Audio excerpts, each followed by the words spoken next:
अपने घर परिवार की सुरक्षा की जिम्मेदारी हम किसी भरोसेमंद पहरेदार को सौंपते हैं और बेफिक्र हो जाते हैं कि कोई है जो हमारी हिफाजत कर रहा है, हमारी पहरेदारी में लगा है। लेकिन जब यही पहरेदार, यही रखवाला, यही सुरक्षा कर्मचारी खुद ही किसी अपराध का निशाना बन जाए, ऐसे में क्या हम वाकई सुरक्षित हैं?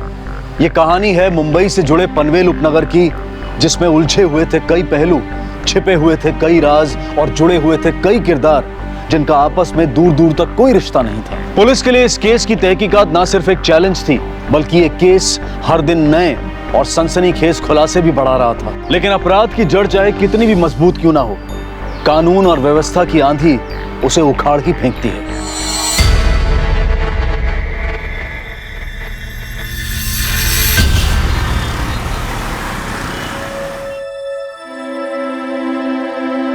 चलो निघते मी, तू झोपून जा, मेरा इंतजार नहीं करना।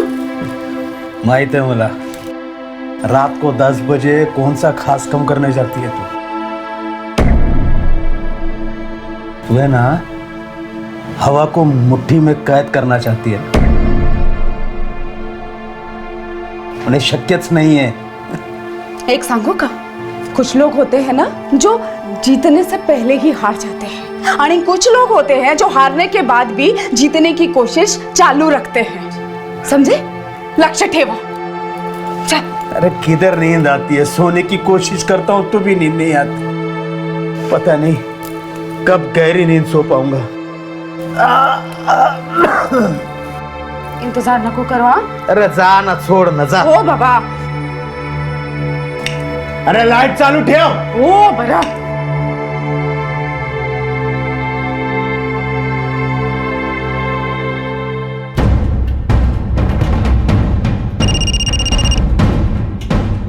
हाँ बोलो सर, कंट्रोल रूम मधून विजय बोलतोय. आता इन्फॉर्मेशन आली आहे, गोखलेवाडी पनवेलमध्ये मर्डर झालेला आहे. मर्डर? ठीक है, हम पहुंचते हैं. मोहिते, ये गोखलेवाडी हाउसिंग सोसायटी हाईवे के पास ही है ना? हो सर, इथे बाजूलाच आहे. मोरे, या तिकडे.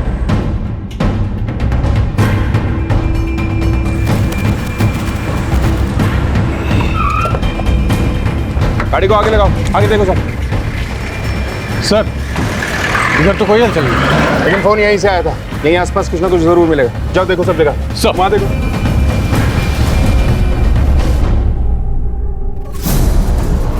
सर, कुछ नहीं है सर. ठीक है, इस तरफ देखो.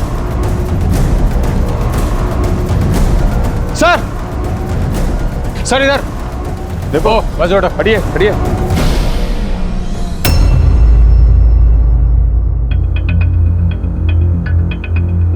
तुम्हें से किसने इन्फॉर्म किया था कंट्रोल रूम को? कोई जानता है इसे? अरे कोण ओळखतं का याला? हाँ साहब ये गोखलेवाड़ी में रहने वाले एक बिजनेसमैन प्रमोद राणे का पर्सनल वॉचमैन है, राम बहादुर. मैं वहीं रहता हूँ. मोहिते, सर. पंचनामे के बाद बॉडी को पोस्टमार्टम के लिए भेज दो. सर. और पूरे एरिया की अच्छी तरह से तलाशी लो. सर. मैं इतना बड़ा रिस्क लेके आपको बता रहा हूँ, अब जा क्यों नहीं रहे हो? कातिल मकान नंबर 313 के अंदर ही बैठा है. हेलो, कंट्रोल रूम में विजय बोलतोय. अभी दोबारा उसी कॉलर का फोन आया था. वो गुस्से से बोल रहा था, वो इतनी रिस्क लेके आपको इन्फॉर्मेशन देता है. 313 नंबर रूम में जा क्यों नहीं रहे? उधर ही आपको आपका कातिल भी मिल जाएगा. मोरे, गोखलेवाड़ी ला गया पटकन. सर, हो ना हो कोई तो है जिसने मर्डर होते हुए देखा है, लेकिन किसी के डर की वजह से सामने नहीं आ रहा है और कंट्रोल रूम में बार बार फोन करके हमें इन्फॉर्म कर रहा है.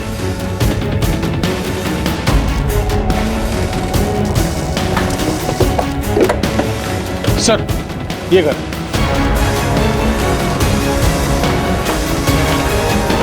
सर, हे बघा काय.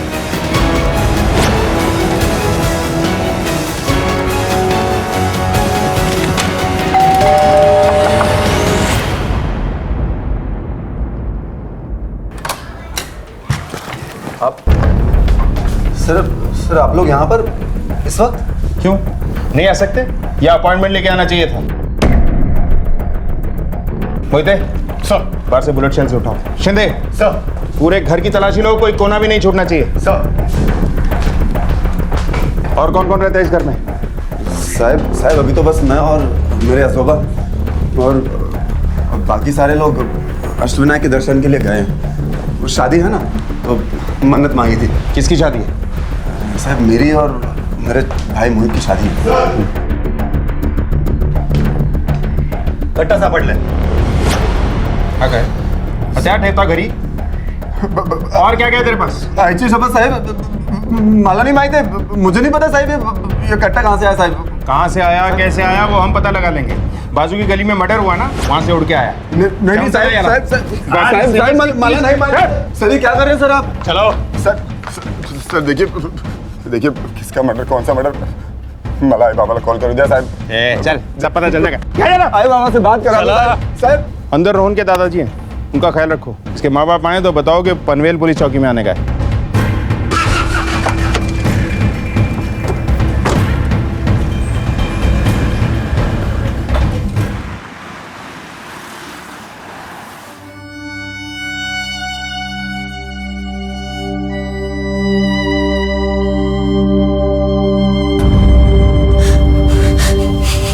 बिना जीव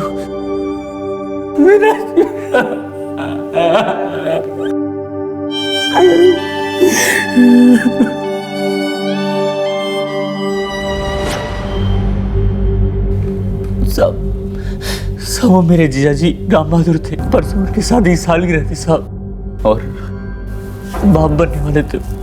कैसे हुआ साहब. किसने मारा उनको. तुम क्या काम करते हो? मैं बस महीने भर पहले गांव से आया हूँ.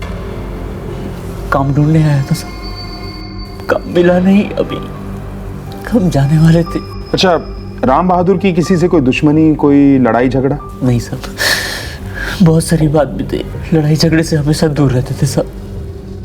ठीक है. शिंदे, गोखलेवाड़ी में जाकर रोहन और इस वॉचमैन राम बहादुर के बारे में पता करो, और उस नंबर के बारे में भी पता करो जिससे हमारे कंट्रोल रूम में फोन आया था. और हाँ, जिस घर के आगे राम बहादुर की हत्या की गई उसके आसपास देखो कोई सीसीटीवी कैमरा है. अगर है तो उसकी फुटेज मंगवाओ. सर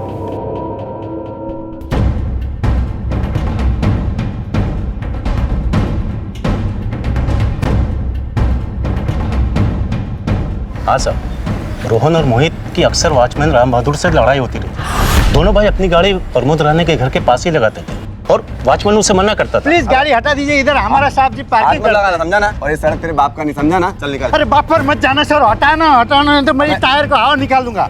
अगर तूने गाड़ी को हाथ भी लगाया ना तेरी जान ले लूंगा, समझा ना.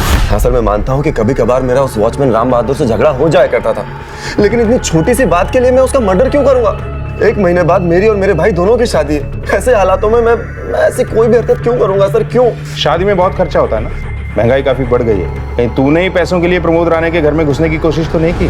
वॉचमैन ने रोका और तूने उसे मार दिया? नहीं सर, ये सब झूठ है. सब कुछ झूठ है सर. हो सकता है ये झूठ है, लेकिन सच ये है कि तेरे घर के पास से वॉचमैन राम बहादुर की लाश मिली, तेरे घर के आंगन से बुलेट के खाली शेल्स मिले और तेरी घर की छत पर हत्या. देखिए सर, मुझे नहीं पता कि ये सब क्या हो रहा है, कैसे हो रहा है, क्यों हो रहा है.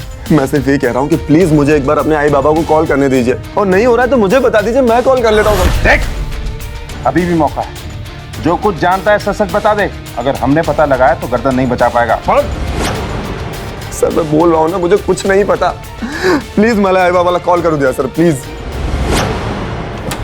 सर, कंट्रोल रूम में जो कॉल किया गया था उसकी कॉल डिटेल्स आ गई है. उस रात को 2 नंबर से कॉल आया था सर. पहला नंबर एकता नगर के किसी गिरधारी लाल के नाम पर रजिस्टर्ड है, और दूसरा नंबर मिसेस नर्मदा अमरपाल के नाम पर रजिस्टर्ड है, जो गोखलेवाड़ी के बगल में तिलकवाड़ी में रहती है. लेकिन सर उस रात से ये दोनों नंबर स्विच ऑफ है. बाकी की कहानी इन दोनों के पास जाकर समझ लेते हैं. सर, पुलिस को एक ही अपराध की जानकारी 2 अलग-अलग नंबरों से दी गई थी, लेकिन दोनों सूचनाओं में मतभेद था. कौन थे जो सामने आए बिना अपनी पहचान छुपाकर पुलिस को यह जानकारी दे रहे थे? क्या वो पुलिस की मदद कर रहे थे या फिर उनका मकसद कुछ और ही था? लेकिन पुलिस के लिए कत्ल के मामले में दी गई ये जानकारी बहुत अहम थी. वो किसी भी सुराग को अपने हाथ से नहीं जाने देना चाहते थे. साहब, मैंने कंट्रोल रूम को फोन नहीं किया. लेकिन फोन तुम्हारे मोबाइल नंबर से किया गया है. मेरा मोबाइल तो पिछले 1 हफ्ते पहले मार्केट में चोरी हो गया था. तो अपने मोबाइल चोरी होने की कंप्लेंट की? अरे साहब, 1000 रुपए के लिए क्या धक्का खाऊं जाकर साहब. तो अब तो कोर्ट कचहरी के धक्के खाएगा तो चलेगा? साहब हमको माफ कर दो, आइंदा से ऐसी गलती नहीं होगी.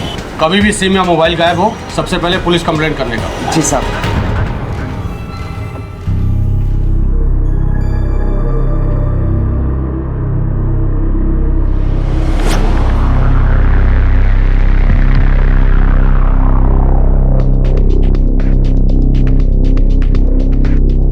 आमच्या घरात पोलीस.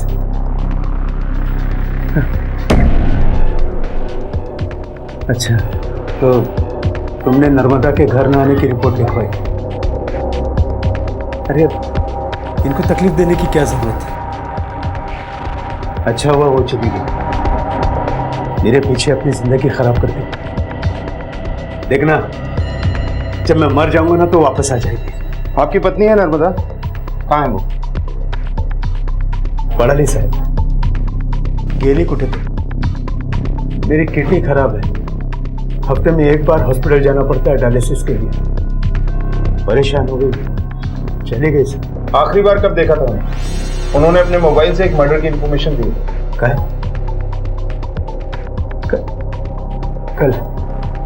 कल रात को 10 बजे निकली। चलो इतने में तू झोपून जा, मेरा इंतजार नहीं करना। इतनी रात को कहाँ गई थी?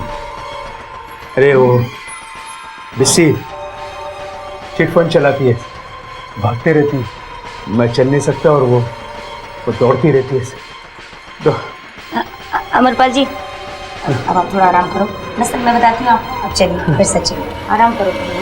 आप रिश्तेदार हैं इनकी? नहीं सर, मैं अमरपाल जी की नर्स हूँ और सारा दिन उनका ख्याल रखती हूँ। नर्मदा को कब से जानती हैं?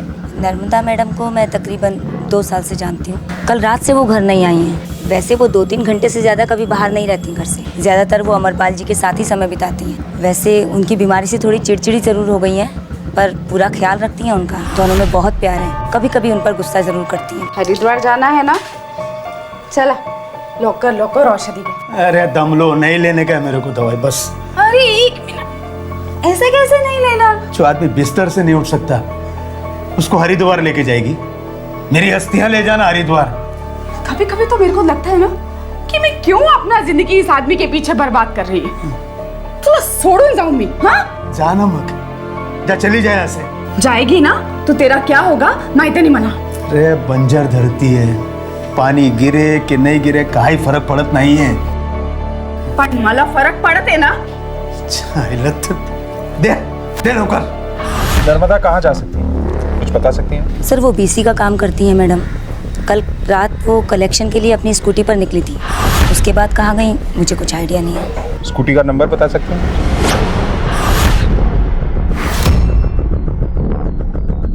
ठीक है, एक खबरी को इसके घर पे नजर रखने के लिए लगा दो और नर्मदा की बीसी से जुड़े लोगों को पुलिस स्टेशन में बुलवाओ। और हाँ, नर्मदा के मोबाइल की आखिरी लोकेशन और स्कूटी को ट्रेस करने के लिए भी एक टीम बनाओ।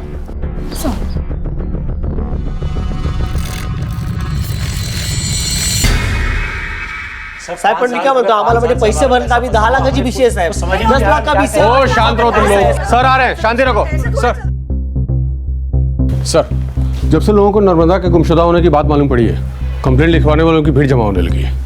क्या जानते हैं आप लोग नर्मदा के बारे में? सर 5 साल पहले इनके पति अमरपाल जी बैंक में मैनेजर थे, फिर उनकी अचानक तबीयत खराब हो गई और उन्होंने बिस्तर पकड़ लिया। तब से नर्मदा ने अपने पति के इलाज के लिए बीसी यानी चिट फंड कमेटी शुरू की। वो हिसाब किताब में बहुत तेज थी सर, कभी 1 रुपया ऊपर नीचे नहीं किया। और 5 साल के बाद पता नहीं उसके अंदर लालच कहाँ से आ गया, पूरे 10 लाख की बड़ी बीसी खड़ी की।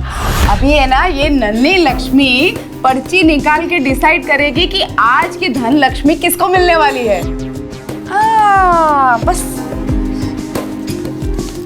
अरे वाह, नंबर 3 अनीता मोरे, मुबारक।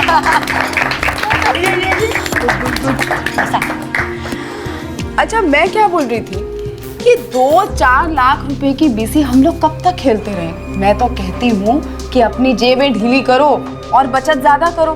भाई मैंने तो ये डिसाइड किया है कि अगले महीने मैं पूरे 10 लाख की बीसी डालना चाहती हूँ।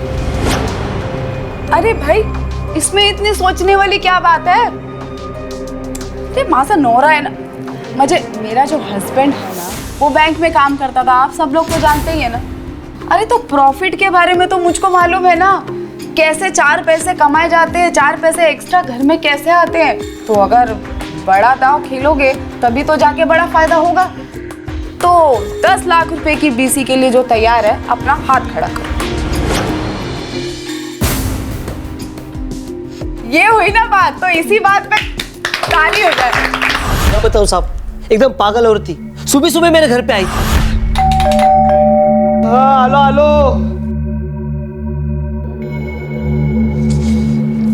अरे नर्मदा नहीं तू, वो भी इतनी सुबह सुबह? इतनी क्या इमरजेंसी आ गई? अरे इमरजेंसी था ना, 2 दिन हो गया तुम्हारे दुकान के चक्कर काटते, लेकिन उधर तो ताला लगा हुआ है, तुम हो नहीं तो इमरजेंसी थी, आना पड़ा। अगर ताई काम के लिए बाहर गया था, फोन करके आना था ना। अरे लेकिन फोन करने से हमारे बीसी का पैसा तो नहीं मिलेगा ना। एक काम करो ताई, शाम को आके बीसी का पैसा लेके जाओ। लेकिन शाम को काय को, अभी काय को नहीं? अरे अभी मैं नहाया भी नहीं ताई। अरे नहाया नहीं है तो मेरा प्रॉब्लम नहीं है ना, वो मेरे को अभी पैसा मांगता है। हाँ ताई, इतना पैसा कोई घर में रखता है क्या? एटीएम से निकालना पड़ेगा ना। हाँ तो 1 मिनट, एटीएम तो तुम्हारे घर के बाहर ही है ना। हाँ। एक काम करो, एटीएम नंबर मुझे दो, पिन और एटीएम का कार्ड भी दो, मैं निकालेगी वहाँ से। ताई तो क्या वेड़ी डालेगा? पागल हो गया तू? एटीएम का पिन और कार्ड तुझे दे दूं मैं? 1 मिनट, हाँ वेड़ी मी नहीं, वेड़ा तू है। अरे जब बीसी निकालने वाले थे तभी बोला था ना कि 10 लाख की बीसी है, सोच समझ के डालो, है ना। सबका जरूरत होता है इसीलिए बीसी डाला जाता है, बराबर है कि नहीं? अभी तू कभी जेऊन करता है जब भी तेरे को भूख लगती है, बराबर है कि नहीं? ताई गलती की आपके पास, मैंने 10 लाख का बीसी डाला। आपको मेरे ऊपर भरोसा नहीं है? पैसे के मामले में ना मैं किसी पे भरोसा नहीं करती है, समझा क्या? चलो अभी चलो, निकाल के दो। अरे नहीं नहीं नहीं, कोई बहाना नहीं चलेगा। हाँ साहब, उनकी बीसी में हमारे भी पैसे लगे हुए हैं, कुछ करो साहब, ये पैसे ऐसे चले जाएंगे तो चलेगा नहीं। अब बताइए साहब, प्लीज हमें हमारा काम करने दीजिए, जो भी संभव होगा हम अपनी तरफ से पूरा प्रयास करेंगे। फिलहाल आप चाहिए। मैं क्या बोल रहा हूँ, पुलिस से तो बात होगी, लेकिन पुलिस के साथ साथ हमें भी उस धोखेबाज औरत को ढूंढने के लिए कुछ करना पड़ेगा। हमारी मेहनत की और बचत की कमाई लेके भाग गई है वो। गली गली उसके पोस्टर लगवाते हैं और अखबार में फोटो भी छपवा दी, और ढूंढने वाले को कुछ इनाम दे देंगे, बस और क्या। नर्मदा शक के घेरे में आ गई थी, लेकिन उसकी गुमशुदगी अब भी एक पहेली बनी हुई थी।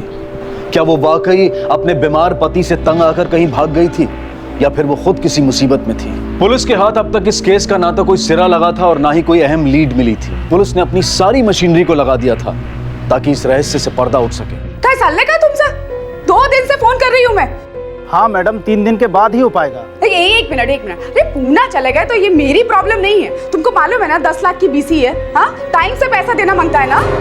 सर मैं भी मेंबर हूँ और मैंने उन्हें बताया था कि मैं पुणे से 3 दिन बाद ही लौटूंगा। मतलब नर्मदा जानती थी कि आपके घर में कोई नहीं है? जी हाँ। अच्छा, आपके वॉचमैन राम बहादुर की हत्या के लिए आपको किसी पे शक है? नहीं सर, मेरा तो कोई दुश्मन नहीं, और राम बहादुर का बाहर किसके साथ में क्या था सर मुझे पता नहीं। ठीक है, आप जा सकते हैं। कहीं ऐसा तो नहीं कि नर्मदा ने प्रमोद राणे के घर में ना होने का फायदा उठाकर उसने उनके घर में चोरी करने की कोशिश? नर्मदा को अपने पति के इलाज के लिए बहुत सारे पैसे चाहिए थे। लेकिन मोहित, सवाल अब भी वही है कि नर्मदा अपने मोबाइल से मर्डर की इंफॉर्मेशन क्यों देगी, और अब वो खुद भी लापता है या फिर फरार है? राइट सर, एक और सवाल, आखिर नर्मदा के पास देसी कट्टा आया कहां से? कहीं उसके साथ कुछ और लोग तो इन्वॉल्व नहीं है? ये तो उसको मिलकर ही पता चलेगा।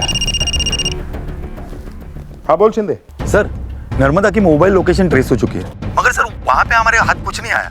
हमने बीसी की औरतों को पूछताछ की तो पता चला कि अमरपाल का सुनंदा के साथ कुछ चक्कर चालू है। शायद नर्मदा भी किसी के साथ भाग गई होगी। ये तो सिर्फ बातें हैं शिंदे, हमें पुख्ता सबूत चाहिए। एक मर्डर की आई विटनेस है वो। Okay sir.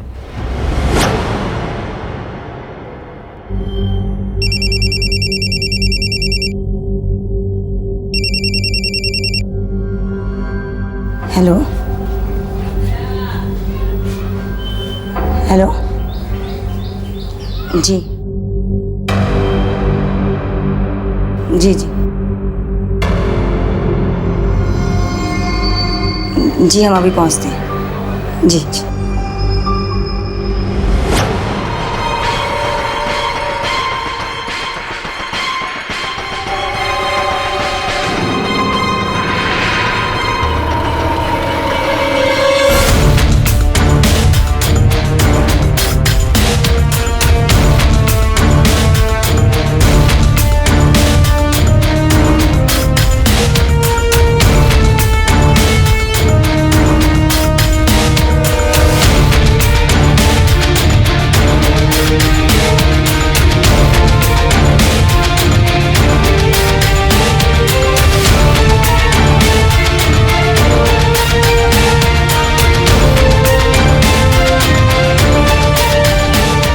बोलते खबरी से नर्मदा की कोई खबर आई क्या? नहीं सर, अभी तक तो नहीं।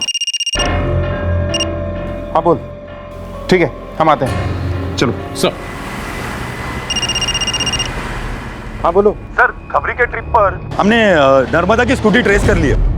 रेलवे स्टेशन के बाहर ही पार्क है सर। सर मैंने फुटेज चेक किया सर। हाँ, लेकिन उसमें किसी और ने उसे पार्क किया। ठीक है, मुझे वो सीसीटीवी फुटेज चाहिए जल्द से जल्द। ओके साहब।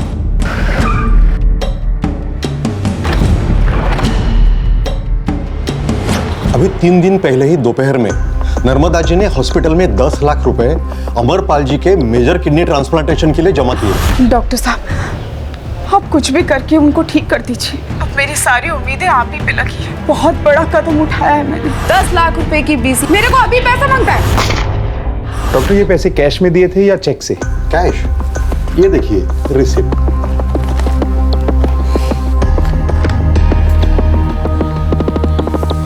Thank you doctor. सर ये जरूर बीसी का पैसा होगा जो उसने दे दिया और भाग गए। हो सकता है, लेकिन बिना ठोस सबूत के कुछ कह नहीं सकते। राइट। सर, हे तुम्हाला भेटायला आले। नमस्कार साहेब. नमस्कार. मैं सुरेश वागले. जी कहिए. तुम्हें ओळखला नहीं साहब मला? मैं पिछले महीने आया था यहाँ पे रिपोर्ट लिखवाने. किसी ने धमकी दी है अगर मेरी बेटी की बारात घर से निकली तो सब उसकी आरती उठाने के लिए तैयार हो जाओ. हाँ हाँ याद आया. बैठिए प्लीज, बैठिए. Thank you. क्या वो फिर से धमकी दे रहे हैं? नहीं साहब, धमकी नहीं, पर अब मेरे बेटे रोहन को ही आपने गिरफ्तार कर लिया. क्या रोहन आपका बेटा है? जी हाँ, मेरा बेटा है रोहन. इसका मतलब कोई रोहन की शादी होने नहीं देना चाहता. ये कौन है? ये मेरा छोटा बेटा मोहित है. अगले महीने में शादी है दोनों की. ये ऐसा नहीं कर सकते साहब. इनकी माँ तो रो रो के बुरा हाल हो गया इनका. साहब आप मोहल्ले में किसी से भी पूछ लीजिए. देखिए, किसी से पूछने की जरूरत नहीं है. आपके घर की खबर दी थी किसी ने. कातिल मकान नंबर 313 के अंदर ही बैठा है और हथियार भी बरामद हुआ है वहां से. नहीं साहब, ये जरूर किसी की साजिश है. मोहित बेटा, सर ये रोहन के बिल पेपर्स. ठीक है, रोहन को रिहा तो कर रहा हूँ, लेकिन वो शहर छोड़ के जा नहीं सकता. शिंदे सर. मोहित सर, अपना एक खबरी वागले परिवार के पीछे लगा दो. ये लोग भी मुझे ठीक नहीं लग रहे. सर पढ़ ली सब खबरें? हाँ पढ़ रहा हूँ. Fruit time. एक सांगो, ये तुमसे मैडम है ना, एक नंबर की ड्रामेबाज है. ऐसे 50 बार कह चुकी है मैं घर छोड़ के चली जाऊंगी. छोड़ो जाऊंगा? हाँ जा चली जाए यहाँ से. जाएगी ना तो तेरा क्या होगा मैं नहीं मना. और मुझे पता है वो कहीं से मुझे देख रही है. कहीं मैं तुम पे डोरे तो नहीं डाल रहा हूं. पति कितना भी शरीफ हो, पत्नियों के लिए डोरेबाजी होता है. एक सांगो, तुझा लई आभार. तुमने मेरा बहुत ध्यान रखा.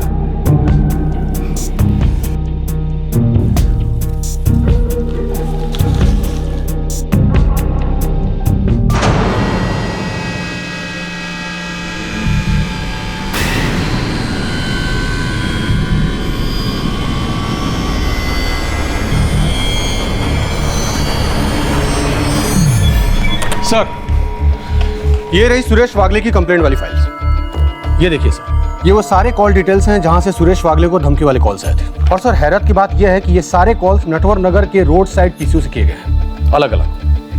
मोहिते, पता करो कि ये नटवर नगर सुरेश वागले के परिवार से कैसे जुड़ा है. सर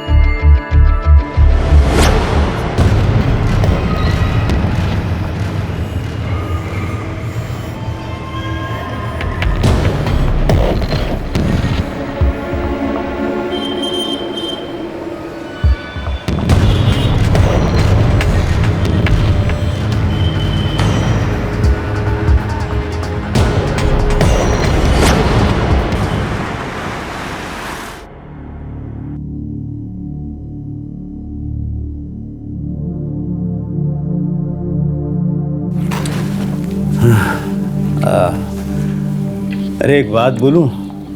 बोलिए. ये तुमसे मैडम है ना, वो इतनी बुरी नहीं है जितनी लोगों को लगती है. चलिए अब सो जाइए. Good night. हाँ. अरे हाँ, लाइट ऑफ कर देना, मुझे सोना है. पर आप तो हमेशा लाइट ऑन करके सोते हैं ना. अरे लाइट चालू ठेव. ओ बड़ा. क्या पता अंधेरे में तुम्हारी मैडम मुझे देखने आए और मैं उसे पकड़ लूं. चलिए ठीक है, कर देती हूँ. हाँ.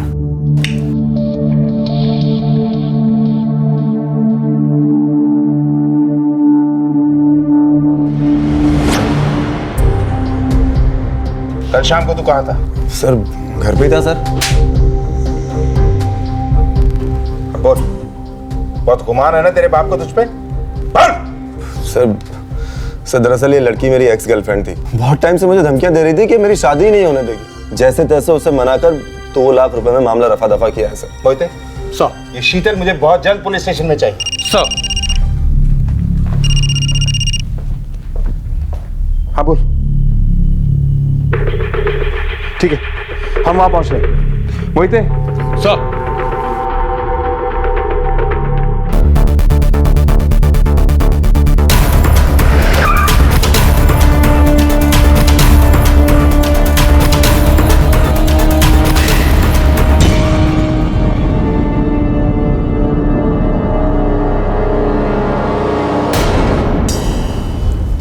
कैसे हुआ ये सब?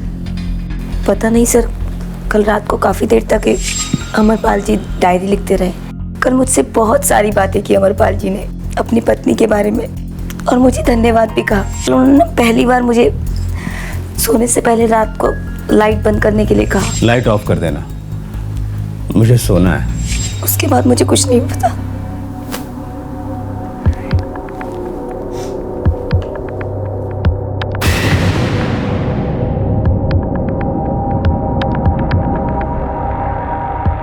मोहिते। सर। फॉरेंसिक टीम को बुलाओ, लाश को पोस्टमार्टम के लिए भिजवाओ। सर। हेलो, ठीक है, हम आ रहे हैं। सुनंदा जी, आपको हमारे साथ आना होगा। चलो। Sir. Hello.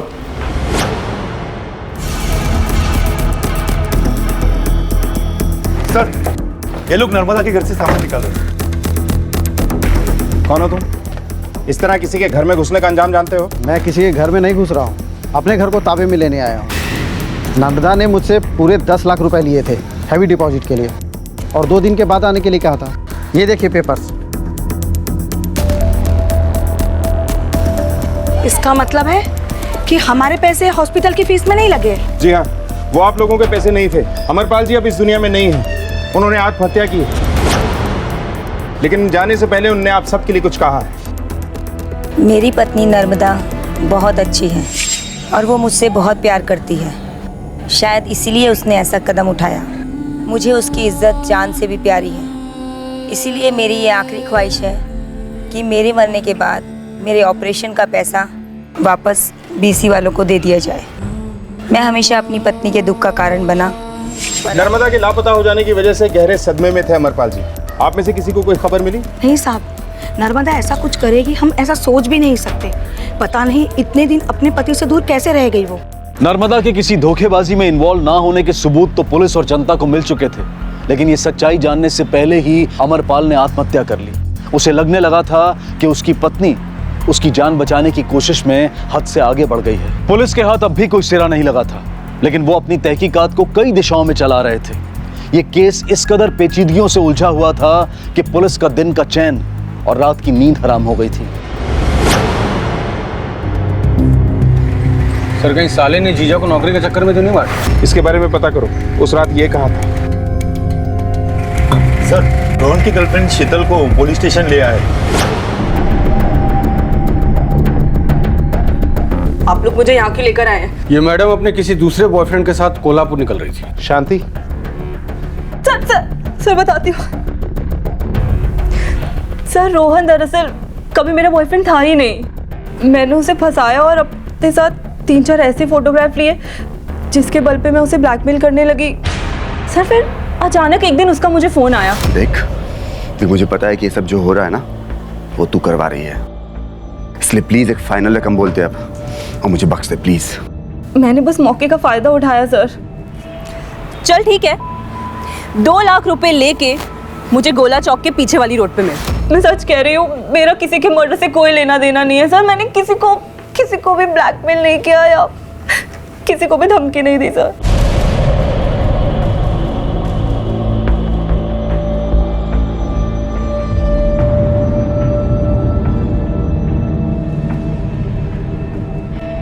Sir, watchman Ram Bahadur के भाई तेज बहादुर के बारे में पूछताछ की। वो उस रात अपने गांव जाने वाली टिकट निकालने के लिए रेलवे स्टेशन पर रात भर लाइन में खड़ा था और सीसीटीवी फुटेज से भी कंफर्म कर लिया सर।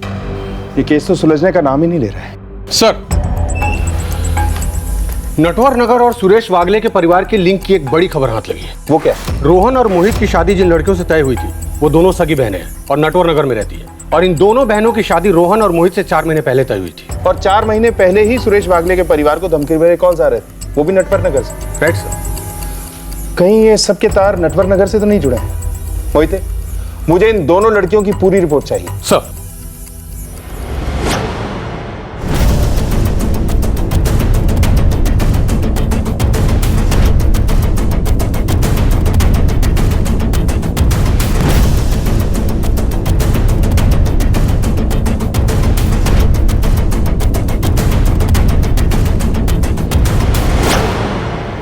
सर, मैंने दोनों बहनों के बारे में पता किया। सर, ना तो उनका कोई बॉयफ्रेंड है और ना ही किसी से कोई दुश्मनी। लेकिन सर, किसी जोशी परिवार से दोनों बहनों का रिश्ता टूट चुका है और एक ही घर से दोनों बहनों का रिश्ता जुड़ा था। जोशी परिवार? इसके बारे में पता लगाना होगा। बैठो।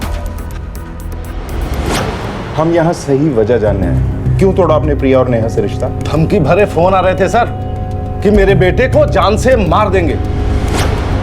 इतना बड़ा रिस्क मैं कैसे ले सकता हूं, इसीलिए मैंने इस शादी से इनकार कर दिया। ठीक। सर, कहीं ऐसा तो नहीं कि इन दोनों लड़कियों की शादी इनकी मर्जी के खिलाफ हो रही हो, तो ये दोनों लड़कियां अपने बॉयफ्रेंड के साथ मिलकर नाटक खेल रही हैं? हो सकता है। नर्मदा की कोई खबर? नहीं सर, अभी तक तो नहीं। इस केस को सुलझाने के लिए पुलिस दिन रात एक कर रही थी, लेकिन जितने भी सुराग उनके हाथ लग रहे थे वो कहीं ना कहीं डेड एंड की तरफ ले जा रहे थे। और नर्मदा अब भी लापता थी। लेकिन कहते हैं कि जब अंधेरा गहरा होने लगे तो समझ लेना चाहिए कि सुबह होने ही वाली है। और हर कदम पर नए सवालों और नए पहलुओं से जूझती पुलिस टीम पर यह कहावत दुरुस्त लग रही थी। सर, ये देखिए, गोखलेवाड़ी के हर एक कैमरे का सीसीटीवी फुटेज चेक करने पर हमें एक कैमरे से ये फुटेज मिला है। और पार्किंग वाला फुटेज? सर, ये रहा। पॉज करो। मोहित, ये तो साफ है कि रोहन को फंसाया जा रहा है, क्योंकि कोई भी मुजरिम इतना बेवकूफ नहीं हो सकता कि अपने घर के पास ही मर्डर करे, बुलेट के सेल्स अपने घर में ही फेंक दे और हथियार को भी अपने घर में छुपा ले। लेकिन ये नर्मदा की गुत्थी समझ में नहीं आ रही। आखिर दोनों का आपस में कनेक्शन है क्या? एक काम करो सर, गोखलेवाड़ी सोसाइटी के सभी लोगों को बुलाओ, ये फुटेज दिखाओ और उन दोनों लड़कियों को भी। सर, पहचानो इसको। देखा है कहीं पे?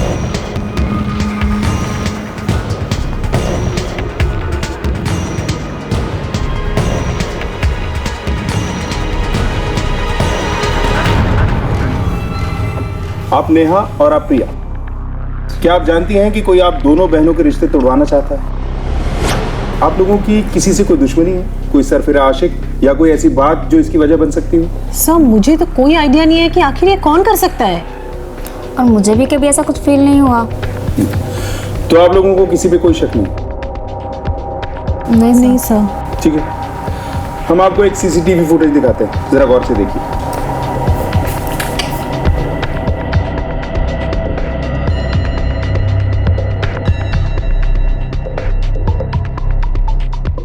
हाँ सर, मैं इस लड़के को जानती हूँ। कौन है ये? सर, ये लड़का सनी इलेक्ट्रिशियन के साथ हमारे घर अक्सर आया जाया करता है और इसका नाम आशु है।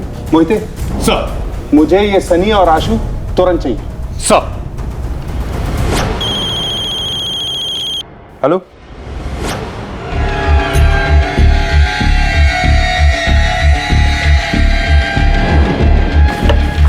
सर, ये लड़की कोई बैग में है, इसमें कुछ कार्ड्स में। ये तो नर्मदा शिंदे का आधार कार्ड, ड्राइविंग लाइसेंस और पैन कार्ड है। हाँ सर। आसपास देखो, कुछ और जरूर मिलेगा। सर,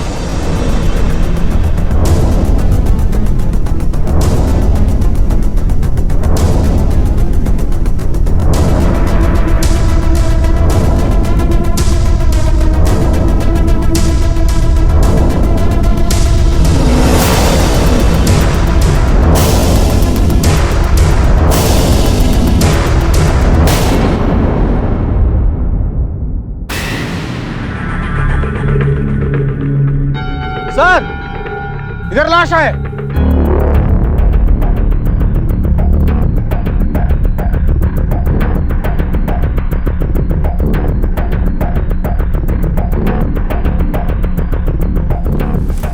ये बॉडी भी 2-3 दिन पुरानी है, लगता है इनका मर्डर भी राम बहादुर के साथ ही हो गया होगा। और सर स्कूटी को लाश डंप करने वाली जगह से दूर ले जाकर पार्क किया। और रेलवे स्टेशन की पार्किंग से अच्छी जगह क्या हो सकती है इन्वेस्टिगेशन को भटकाने के लिए? ये कातिल बहुत ही शातिर है। बॉडी को पोस्टमार्टम के लिए भेजो।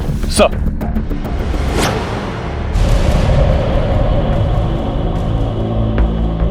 साहब ये तो अपना दोस्त है आशु। कहाँ ये? पता नहीं साहब, 4-5 दिन से मिला नहीं है। तो जानता था ना कि ये सब कुछ कर रहा है? नहीं साहब, अपने को तो बस इतना मालूम था कि वो नेहा को पसंद करता है। बोला था कि वो नेहा को मेरी भाभी बनाएगा। अगर आशु प्रिया को नहीं नेहा को लाइक करता था तो फिर उसने प्रिया के होने वाले दूल्हे को धमकी भरे फोन क्यों की? वो अपने को कैसे पता? ठीक है, आशु के बारे में कुछ भी पता चले तो बताना हमें। जी साहब। चल जा। थे सर, इसके पीछे एक खबरी लगा दो, ये जरूर हमें आशु तक पहुंचाएगा। Right sir.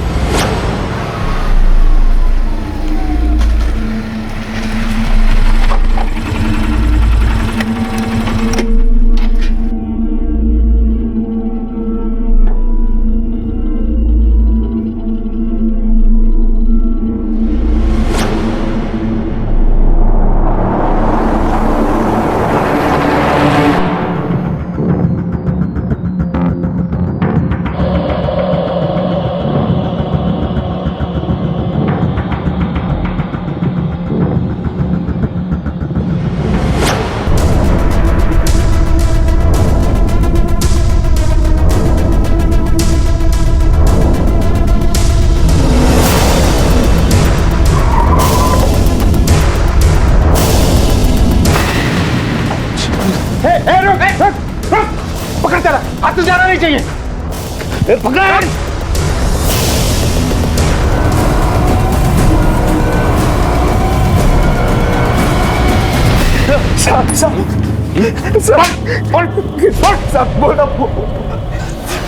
बता दो साहब, बता दो। बहुत घुमाया तूने हमें, अब अपने मुंह से तू खुद उगलेगा। मैं अक्सर नेहा के घर इलेक्ट्रिकल का छोटा मोटा काम करने जाया करता था। बस उसी दौरान मुझे नेहा से प्यार हो गया, लेकिन मेरे मुकाबले उसका स्टेटस बड़ा था। तो मर्डर्स करके तू अपना स्टेटस बढ़ा रहा था? नहीं, बल्कि उसकी शादी तुड़वा कर उसे अपने बराबर ला रहा था। मैंने सोचा कि धमकियां देकर शादी तुड़वाता रहूंगा और एक दिन अपना रिश्ता लेकर जाऊंगा तो मना नहीं करेंगे। लेकिन इस बार धमकियां काम नहीं आई और शादी की तारीख नजदीक आ रही थी, तो मैंने बड़ा प्लान बनाया। आशु, तू मेरा एक काम करेगा, उसके लिए मैं तुझे एक लेटेस्ट मोबाइल आके दूंगा। भाई मोबाइल के लिए तो अपन कुछ भी करेंगे, लेकिन काम क्या है? प्लान के मुताबिक वाघे परिवार में से रोहन या मोहित किसी एक को मारना था, लेकिन उस दिन दोनों में से कोई भी बाहर निकलता दिखाई नहीं दिया। फिर मेरे दिमाग में एक दूसरा प्लान आया। वॉचमैन और रोहन हमेशा झगड़ते रहते थे। अगर तूने गाड़ी को हाथ भी लगाया ना, तेरी जान ले लूंगा, समझा ना? जान लेगा मेरा। निकाल। वॉचमैन को मारने से पहले एक चोरी किए हुए मोबाइल से पुलिस को फोन लगाया। हेलो, दत्त मंदिर के पास गोखलेवाड़ी में एक मर्डर हुआ है।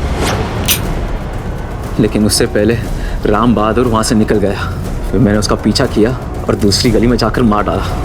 हथियार मैंने आशु को दिए और रोहन के छत पर फेंकने को कहा, लेकिन वो बेवकूफ़ सीसीटीवी कैमरे में कैद हो गया। लेकिन नर्मदा को क्यों मारा?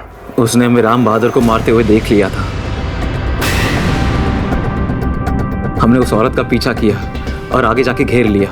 वो बहुत डरी हुई थी और अपना बैग सीने से लगाए हुई थी। ये मैं नहीं दे सकती, ये मेरे पति बहुत बीमार है, उनके इलाज के पैसे। मुंह बंद कर। जब मैंने बैग छीन कर खोला तो उसमें नोट दिखाई दिए।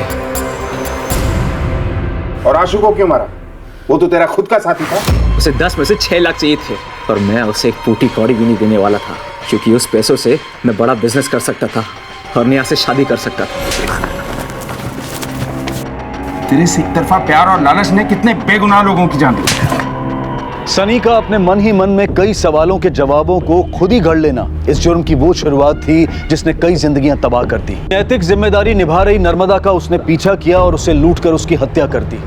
नर्मदा की गुमशुदगी ने अमरपाल के मन में शक पैदा किया कि उसकी पत्नी उसके लिए कुछ गलत कर रही है। एक आपराधिक सोच ने कई जिंदगियां तबाह कर दी। अब मैं अनूप सोनी आपसे विदा लेता हूं, फिर मुलाकात होगी अगले एपिसोड में एक और चौंका देने वाले केस के साथ।